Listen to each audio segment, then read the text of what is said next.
تو جہاں سے آنا تھا وہاں توجہ دینی چاہیے تھی کہ جہاں صرف ایک سبب تھا، ذریعہ تھا۔ حضرت اویس کرنی رضی اللہ تعالیٰ عنہ، ہمارے صوفیاء میں ایک لفظ بولا جاتا ہے فقر بوذر، یعنی کچھ لوگ ایسے ہیں جو سیدنا ابو ذر غفاری رضی اللہ تعالیٰ عنہ کے طریقے پہ چلتے ہیں۔ ایک لفظ بولا جاتا ہے فقر بوذر، کچھ لوگ فقر بوذر کے قائل تھے، اسی مزاج کے قائل تھے حضرت سیدنا اویس کرنی رضی اللہ تعالیٰ۔ ان کے ذہن میں ایک بات بیٹھ گئی تھی کہ یار دینے والا اللہ ہے، ہماری جو غفلت ہے نا وہ بھلا کیوں ہوئی ہے؟ وہ اس لیے ہوئی ہے کہ پیسے کسی کو بھی برے نہیں لگتے، پتہ نہیں ان میں کیا کشش ہے۔ یہ نہ آپ کسی جگہ بھی ان کا نام لے لیتے ہیں، یہ کسی جگہ بھی آ جاتے ہیں تو یہ برے لگتے ہی نہیں۔ یہ جناب بڑی بڑی فقیری کا دعویٰ کرنے والے اور لوگوں کو طریقت اور تصوف کا درس دینے والے، ان کو بھی یہ اچھے لگتے ہیں۔ یہ تو جناب جو لوگوں کو کہہ رہے ہیں فقیر ہو جاؤ فقیر ہو جاؤ، وہ خود امیر ہوتے جا رہے ہیں۔ یہ پتہ نہیں ان میں کیا ایسا خاص۔ ہمارے ایک استاد تھے تو مزاج میں بڑی ظرافت تھی، حالانکہ بڑے اللہ والے بندے تھے، تو بات بڑی وہ دل لگی کیا کرتے تھے۔ تو ایک دن ہم نے پوچھا استاد جی خوشبو کون سی اچھی لگتی ہے؟ کہنے لگے بیٹا جو پیسوں میں سے آتی ہے وہ مجھے بڑی اچھی لگتی ہے، اس لیے کہ ملتے کم ہیں۔ ہمارا نا جب اس طرح کا ذوق بن جاتا ہے نا، آپ مزاج بنا لیتے ہیں پیسوں کا، لوگ سمجھتے ہیں کہ غریبی کا ڈر شاید زیادہ ڈر ہے، لیکن کبھی آپ دروازہ رسول پہ جائیں نا تو حضور نے تو کوئی اور ڈر بیان کیا ہے۔ حضرت ابو عبیدہ بن جراح رضی اللہ تعالیٰ عنہ بحرین سے نا مال لے کے آئے بہت سارا، حضور نے بھیجا، جزیہ لینے گئے یا مال غنیمت کا کچھ مال تھا، آپ لے کے مسجد میں آئے تو لوگوں کو پتہ چل گیا کہ آج مال آیا ہے۔ اب سب کو حصہ ملتا تھا اس میں سے، بدریوں کو زیادہ ملتا تھا، باقی لوگوں کو بھی ملتا تھا۔ تو فجر کی نماز کے بعد لوگ گھروں کو جایا کرتے تھے، لیکن آج پتہ چلا نا مال آیا ہے۔ تو یہ سیاستہ میں حدیث موجود ہے، سب لوگ مسجد میں بیٹھے رہے۔ حضور علیہ السلام نے فرمایا تمہیں پتہ چل گیا مال آیا ہے؟ عرض کی حضور ہاں۔ فرمایا تمہیں بانٹنے لگے ہیں، دینے لگے ہیں۔ ہم نا غریبی سے ڈرتے ہیں، ہم اپنے بچوں کے لیے دعا کرتے ہیں ان پہ غربت نہ آئے، ہم اپنے بہن بھائیوں کے لیے دعا کرتے ہیں ان پہ غربت نہ آئے، کرنی چاہیے، لیکن ذرا اس حدیث کے مفہوم کو بھی دیکھیے گا۔ نبی پاک صلی اللہ تعالیٰ علیہ وآلہ وسلم نے فرمایا تمہیں دینے لگے ہیں، مال آ گیا ہے، لیکن میرے قریب نے اپنی امت کے لیے جس چیز کا ڈر محسوس کیا وہ کیا ہے؟ حضور کے دل میں کس چیز کا خدشہ تھا وہ کیا ہے بیان کیا۔ حضور فرمانے لگے لوگو مجھے تم پر غربت کا ڈر نہیں، یہ ڈر نہیں کہ تم غریب ہو جاؤ گے، بلکہ مجھے تو ڈر ہے کہ تم پر دولت پھیلا دی جائے گی، تم زیادہ مالدار ہو جاؤ گے۔ خوف غریبی کا نہیں، خوف تمہارے مال کا ہے۔ اور حضور فرماتے ہیں کہ پھر تم انہی باتوں میں مبتلا ہو جاؤ گے جن میں پرانی امتیں مبتلا ہوئی تھی، اور جب وہ اللہ کی نافرمانی میں مبتلا ہوئی تھی تو پھر وہ ہلاک کر دی گئی تھی۔ مجھے ڈر ہے، مجھے ڈر ہے۔ ہاں جہاں دولت آتی ہے وہاں سستی بھی آتی ہے، جہاں دولت آتی ہے وہاں معاذ اللہ عیاشی بھی آتی ہے، جہاں دولت زیادہ آ جاتی ہے وہاں پھر لوگ ہر چیز کو دولت میں تولنے لگتے ہیں۔ جہاں دولت زیادہ آتی ہے میرے بھائی، پھر لوگ سمجھتے ہیں کہ ہر چیز میں خرید لوں گا، پھر لوگوں کے ذہنوں کے اندر اس طرح کا فطور آتا ہے۔ حضور نے فرمایا مجھے ڈر ہے تمہارے دولت مند ہونے کا، ڈر ہے دولت مند ہونے کا۔ یارو اپنے پیسوں سے ڈرا کرو، اپنی جائیدادوں سے ڈرا کرو، اپنے مال سے ڈرا کرو۔ وہ ہم نے جو بڑے بڑے محلات تعمیر کرنے شروع کیے ان سے ڈرا کرو، اس لیے کہ حضور نے فرمایا مجھے ڈر ہے۔ حضرت ابو بکر صدیق رضی اللہ تعالیٰ عنہ تشریف فرما تھے، ہمارے نا بچے بہت زیادہ آسانی مانگتے ہیں. اقبال نے کہا لہو مجھ کو رلاتی ہے جوانوں کی تن آسانی. جب میں جوانوں کا مزاج دیکھتا ہوں نا کتنے آرام پسند ہو گئے ہیں تو پھر میری آنکھوں سے لہو بہتا ہے. لہو مجھ کو رلاتی ہے جوانوں کی تن آسانی. ان کا وجود اتنا آسانی کا ماحول لینا چاہتا ہے. ذرا سی بھی کوئی تکلیف آپ دیکھ لیں, لائٹ بند ہو جائے تو مصیبت کھڑی ہو جاتی. کسی جگہ چند منٹ کے لیے آدھے گھنٹے کے لیے ٹریفک بند ہو جائے تو مثلاً کیا ہو جائے گا. لیکن یہ کہ طبیعتوں میں تلخی, اور جب وہ گاڑیاں آہستہ آہستہ چلتی ہیں تو ایک دوسرے سے آگے بڑھنے کی وہ شدت, وہ ہمارے مزاج میں ایک دوسرے کے بارے میں دل میں بڑے بڑے جملے. کیوں؟ اس لیے کہ ہماری طبیعت آسانی پسند ہے. ذرا سی بھی کوئی رکاوٹ ہم نہیں برداشت کرتے. تھوڑی دیر کے لیے ٹھہرنا پڑ جائے ہمارے لیے بڑا مشکل کام. آپ ہمیں ہماری مرضی کے خلاف کوئی بات کر دیں تو ہمیں بگڑا ہوا سمجھے. ہماری طبیعت میں وہ آسانی ہے. یہ آسانیاں انسان کو پھر بڑے بڑے کام نہیں کرنے دیتی. پھر انسان کمزور پڑ جاتا ہے. پھر وہ کوئی کسی انقلابی تحریک کا کبھی حصہ نہیں بن سکتا.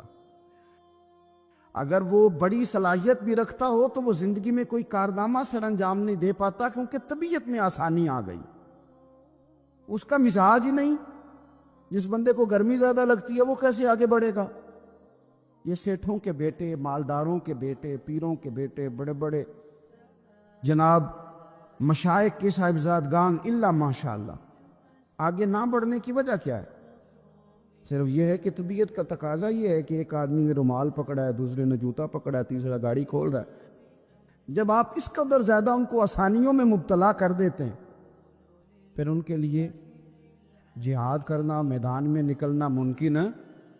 حضرت یوسف علیہ السلام کے بھائیوں نے کہا کہ سمجھ تو آ گئی ہے ہمیں کہ ہم نے زیادتی کی, ظلم کیا, اب کرنا کیا ہے؟ تو جناب یوسف کہنے لگے کچھ بھی نہیں کرنا, جاؤ تمہیں معاف کیا. معافی مل گئی. انہوں نے کہا کہ ہمیں تو معافی مل گئی, تو ابا جی تو رو رو کے ان کی بصارت کم ہو گئی آنکھوں کی. ماں بڑا پیار کرتی ہے, پر بیٹے سے جو باپ پیار کرتا ہے اس کا بھی اندازہ کوئی نہیں کر سکتا. کوئی نہیں کر سکتا. دیکھیں نا, اللہ کے نبی حوصلے والے, صبر والے ہوتے ہیں, پر بیٹے کی جدائی بین اللہ کے نبی نے بھی اتنے آنسو بہائے, اتنے آنسو بہائے بیٹے کی جدائی میں کہ نظر آنا کم ہو گیا بصارت. بیٹے کو ابا جب بھی فون کرتا ہے پردیس میں کہ تو آ جا چند گھڑیوں کے لیے, میرا پتہ کوئی نہیں. کہتا ابا جی بس ایک کاغذ رہ گیا, میں آیا. جب ابا جی پردہ کر لیتے ہیں تو کہتے ہیں اس کو برف میں لگا دو, میں 3 دنوں کے بعد آ جاؤں گا. اب کیا فائدہ, اب تو رہ ادھر ہی, اب کوئی پڑھ دے گا جنازہ بھی. اب تو آ کے میں نے منہ دیکھنا ہے تو کیا ہوگا اس سے؟ اب تو نبی پاک کا حکم ہے جب کوئی انتقال کر جائے تو جلدی دفن کرو. اب تیری ماں نے ساری زندگی آنکھیں دروازے پہ لگی رہیں کہ اللہ کرے وہ آ جائے. اس وقت تو تجھے خیال نہیں آیا, تو تجھے کاغذوں سے پیار رہا, تو اب کس بات کا انتظار؟ حضرت یوسف علیہ السلام سے بھائی کہنے لگے کہ جناب یعقوب کو نظر آنا کم ہو گیا ہے, ان کا کیا کرے؟ تو قرآن ہے بھائی, قرآن. میں نے کہا یا ہمیں سمجھا دو یا ہم سے سمجھ لو نا بھائی, ہم سے ہی سمجھ لو. یہ کس آیت کا بتاؤ, کیا ترجمہ کریں بتاؤ. اور تم بلڈوزر چلاؤ حضرت علیمہ کے گھر پہ تو ہم چپ رہیں. یہ بھی کس طرح ہو سکتا ہے؟ حضرت یوسف کے بھائیوں نے کہا کہ ابا جی کی آنکھوں کی بینائی کم ہو گئی ہے, اب کیا کرے؟ قرآن ہے. کہنے لگے اذهبوا بقمیصی, یہ میری قمیض لے جاؤ. حضرت یوسف کہتے ہیں یہ میرا کرتا لے جاؤ, میری قمیض لے جاؤ. ھذا فالقوہ علی وجہ ابی یاتی بصیرا, میرا کرتا لے جاؤ, میرے ابا کے چہرے پہ ڈال دینا, ان کی آنکھوں کو اللہ روشن فرما دے گا. اگر حضرت یوسف علیہ السلام کے وجود سے کرتا لگے تو آنکھیں روشن ہو جائیں. تھوڑی دیر کرتا ان کے وجود سے لگے تو آنکھیں روشن ہو جائے. اور جناب حلیمہ کے کمرے میں، حجرے میں، گھر میں تو 4 سال میرے نبی گھومتے رہے، وہاں آرام کرتے رہے، وہاں تو حضرت جبریل ان کا دیدار کرنے آتے رہے، وہاں تو فرشتے اس گھر کو جھک جھک کر دیکھتے رہے. وہ مکان جنت نظیر جہاں اللہ کی ساری رحمتیں برستی رہیں، اس میں تبرک ہی کوئی نہیں، اس میں برکت ہی کوئی نہیں. آؤ، یہ تو بات ہے نا حضرت یوسف علیہ السلام کی، بخاری مسلم. میں نے کہا کہ یار یا تو یہ حدیث علیحدہ کر یا پھر ہمیں اس حدیث کا ترجمہ بتاؤ. بات بھی کسی معمولی ہستی کی نہیں، جناب سیدہ عائشہ صدیقہ کی بڑی بہن، حضرت ابو بکر صدیق کی بڑی صاحبزادی، اور وہ والی بی بی جسے میرے نبی نے پیار ہی بڑا کیا ہے. حضور کے لیے غار ثور میں کھانا لے کے جانے والی حضرت اسماء بنت ابی بکر صدیق، وہ کہتی ہیں میرے پاس مصطفیٰ کا ایک جبہ تھا، حضور کا ایک جبہ. کون سا؟ جسے میرے نبی نے کچھ دفعہ یا ایک دفعہ پہنا تھا. تو کہا اماں جی پھر آپ نے کیا کیا؟ تو حضرت جناب سیدہ اسماء بنت ابی بکر صدیق کہنے لگی وہ تھا حضرت عائشہ کے پاس. جب وہ بیمار رہنے لگی تو میں نے کہا عائشہ یہ خزانہ بڑا قیمتی ہے، مجھے نہیں دے دیتی؟ وہ جبہ میں نے لے لیا. بخاری مسلم ہے، بخاری مسلم. حضرت جناب سیدہ اسماء بنت ابی بکر صدیق سے لوگوں نے پوچھا اماں جی آپ کیا کرتی ہیں؟ فرماتی ہیں جس بیمار کو کہیں سے شفا نہیں ملتی لوگ اسے میرے پاس لاتے، میں اس جبے کا ایک کونا پکڑ کے پانی کے پیالے میں ڈبوتی اور وہ پھر وہ پانی بیمار کو پلاتی تو اللہ اسے ہر بیماری سے شفا عطا فرما دیتا. اللہ اسے ہر بیماری سے. میرے اعلی حضرت فرمانے لگے لا و رب العرش، جس کو جو ملا ان سے ملا. قسم اٹھا کے کہتے ہیں لا و رب العرش، جس کو جو ملا ان سے ملا. بٹتی ہے کونین میں نعمت رسول اللہ کی، بٹتی ہے کونین میں نعمت رسول اللہ کی. اور سورج الٹے پاؤں پلٹے، چاند اشارے سے ہو چاک، اندھے نجدی دیکھ لے قدرت رسول اللہ کی. اندھے نجدی دیکھ لے قدرت رسول اللہ کی صلی اللہ ہو. یار ہم کیا کریں، ہم کدھر جائیں؟ تو خطبہ پڑھتا ہے وہاں بیٹھ کر کے یہ ادھر نہ جاؤ، کوئی برکت نہیں، معافی برکت. ادھر ہم کیا کریں؟ اچھا یہ تو بات تھی نا شفا کی. حضرت سہل بن سعد رضی اللہ تعالی، یہ بھی بخاری ہے. حضرت سہل بن سعد کہتے ایک بی بی حضور کی بارگاہ میں آئی، اس نے آ کے حضور کی خدمت عالی مرتبت میں عرض کی حضور میں جب بھی آتی ہوں کرتا یہی پہنا ہوتا ہے آپ نے. یا رسول اللہ صلی اللہ علیہ وسلم، اور اس کو تو اتنے پیوند لگے ہیں کہ گنے نہیں جاتے. تو حضور اگر اجازت دیں تو ایک کرتا نہ بنوا لوں آپ کے لیے؟ تو حضور نے فرمایا بنوا لے. وہ بی بی کرتا بنوا کے لائی، اس نے بڑی محبت سے بنایا. اس زمانے میں جو کوئی نقش و نگار ہوتے تھے اس نے سجائے اپنے انداز میں. اب اس نے پیار سے بنایا، محبت سے بنایا، یہ بھی باتیں صحیح ہے، پر اصل جملہ جس سے مزہ آئے گا وہ یہ ہے، وہ آندھی ہے میں بڑی ریج نہ بنایا، میں بڑی. اب اس میں جو درد ہے وہ میں اردو کا جملہ ڈھونڈ کے لاؤں تو ملتا نہیں مجھے. کہتی ہے میں ریج نہ بنایا. تو محبوب پاک کی بارگاہ میں لا کے تھال میں پیش کیا. حضور کی بارگاہ میں تھال میں. کچھ بندے زیادہ نیک ہو جاتے، سامنے والے کو پرہیزگاری کا مشورہ دیتے، کہتے کسی کو کوئی شے نہ لیا کرو. تو میں نے کہا اگر حضور لے لیں تو طلب کرنا منع ہے، لیکن قبول کرنا تو میرے مصطفیٰ کا طریقہ ہے.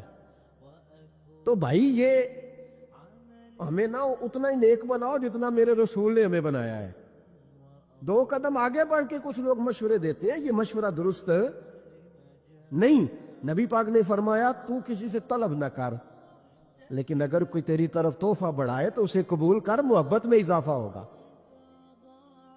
جب حضور قبول کرتے ہیں جو کائنات کو بانٹتے ہیں، تو پھر تو دوسرے پہ کیسے پابندی لگا سکتا ہے؟ میرے رسول کریم علیہ السلام کو اس نے پیش کیا، کہا حضور قبول کر لیں، حضور نے قبول کیا۔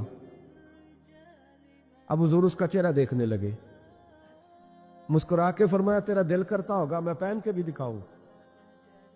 بے خبر ہو جو غلاموں سے، وہ آقا کیا ہے؟ تیرا دل کر رہا ہوگا پہن کے دکھاؤں؟ تو کہا حضور دل یہی کرتا ہے، میں ٹھہر میں پہن کے آیا۔ قربان جائیں کیا اندازے۔ اچھا یہ سب کا نصیب بھی نہیں، یہ تبرک لینا، برکت لینا، لے کے آنا، یہ سب کا نصیب۔ آدم چشتی کئی دفعہ بڑی بڑی بات کر جایا کرتے تھے، کہنے لگے ایسا کوئی محبوب کہیں ہوگا نہ کہیں ہے، بیٹھا ہے چٹائی پہ مگر عرش نشیں ہے۔ اور کہنے لگے ایسے ہی لوگ کہتے ہیں میں مدینے نہیں گیا، میں حاضری نہیں دیتا، میں درود نہیں پڑھتا۔ کہنے لگے ہر ایک کو میسر کہاں اس در کی غلامی، ہر ایک کو میسر کہاں اس در کی غلامی۔ اس در کا تو دربان بھی جبریل امی ہے، ہر ایک کو میسر کہاں۔ بھائی تو ایسا ہی کہہ رہا میں گیا نہیں، ہر ایک کو میسر کہاں اس در کی غلامی، اس در کا تو دربان بھی۔ ایک جگہ کہنے لگے تمہارے رخسار کی تجلی تجلی نور سرمدی ہے، یہ مہر و ماں کی ضیاء نہیں ہے، تمہارے چہرے کی روشنی ہے۔ وہ جلوہ ذات ذات حق سے جو سب سے پہلے جدا ہوا تھا، وہی بنا کشور رسالت، یہ چار سو جس کی روشنی ہے۔ جو ہم بشر ہیں تو وہ بشر کیوں، جو وہ بشر ہے تو ہم بشر کیوں، یہ راز ہے ایک، اسے وہ سمجھے جسے حقیقت سے آشنی، جسے حقیقت سے آگہی ہے۔ اور پھر آدم چشتی کہنے لگے زمانہ حیران کہ ایک بشر لامکان پہ پہنچا تو کیسے پہنچا، زمانہ حیران ایک بشر لامکان پہ پہنچا تو کیسے پہنچا۔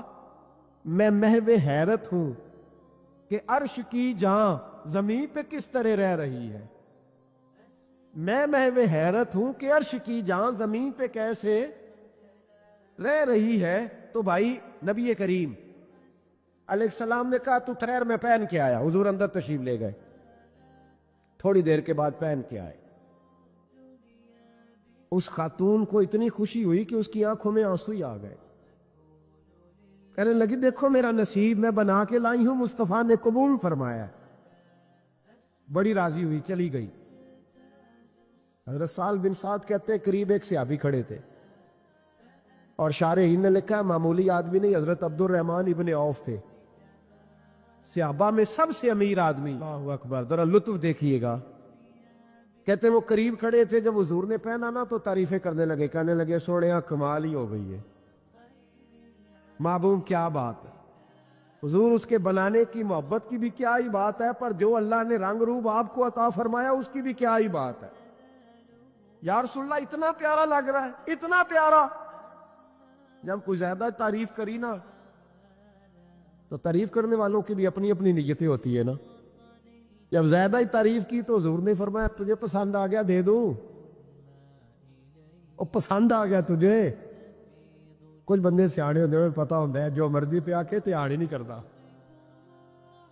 جنہ مرضی تعریف کرو وہ کہتے تو لگا رہو مجھے پتا تو کی پیار ہے۔ تو کہا پسند آ گیا ہے یا رسول اللہ بڑا، تو فرمایا چاہیے، کہا حضور مہربانی ہو جائے تو کیا ہی بات ہے۔ سرکار اندر گئے، وہ پرانا کرتا دوبارہ پہنا، اور میرے رسول پاک علیہ السلام نے اس کرتے کو اتارا، بخاری پڑھ رہا ہوں، اور نبی پاک نے لا کے دیا، فرمایا چل یار وہ بھی راضی ہو گئی ہے تو بھی راضی ہو جا، چل دونوں ہی راضی ہو جائے، وہ بھی راضی ہو کے گئی تو بھی راضی ہو کے جا۔ اس کو دیا، حضور چلے گئے۔ صحابہ بعد میں اس صحابی کے پیچھے کہنے لگے یار تو تگڑا بندہ ہے، تجھے ضرورت ہی نہیں تھی۔ اور حضور علیہ السلام نے بڑی مشکل سے قبول کیا۔ حضور تو کسی کی طرف توجہ ہی نہیں کرتے، طلب ہی نہیں کرتے۔ یہ والا خیال ہی. اور اگر آج حضور نے قبول کیا اور اتنا پیارا لگا تو تجھ سے برداشت ہی نہیں ہوا. کس طرح کا آدمی ہے تو؟ جب لوگ اس کے گرد اکٹھے ہوئے تو حضرت عبد الرحمن ابن عوف کی آنکھوں میں آنسو آ گئے. کہنے لگے میرے بھولے دوستو تمہیں غلطی لگ گئی. تمہارا کیا خیال ہے میں نے ولیمے پہ پہننے کے لیے لیا ہے؟ تمہارا کیا خیال ہے شادی کی دعوت میں پہنوں گا؟ تم کیا سمجھتے ہو عید والے دن پہنوں گا؟ اور گویا اپنی داڑھی کو پکڑ لیا. کہنے لگے دیکھو بال سفید ہو رہے، پھل پک رہا ہے. گنہگار بڑا ہوں، اگرچہ بدر میں بھی گیا ہوں، احد میں بھی تلوار اٹھائی ہے، مال بھی دیا ہے، ہر جگہ گیا ہوں، پر کسی عمل پر بھروسہ نہیں. یہ کرتا حضور کے جسم سے لگ گیا ہے، اب اسے سنبھال کے رکھوں گا اور مرتے وقت وصیت کروں گا گھر والوں کو کہ جب میں مروں نا تو اس کرتے میں مجھے کفن پہنا دے. مجھے امید ہے جب حضور کا کرتا پہن کے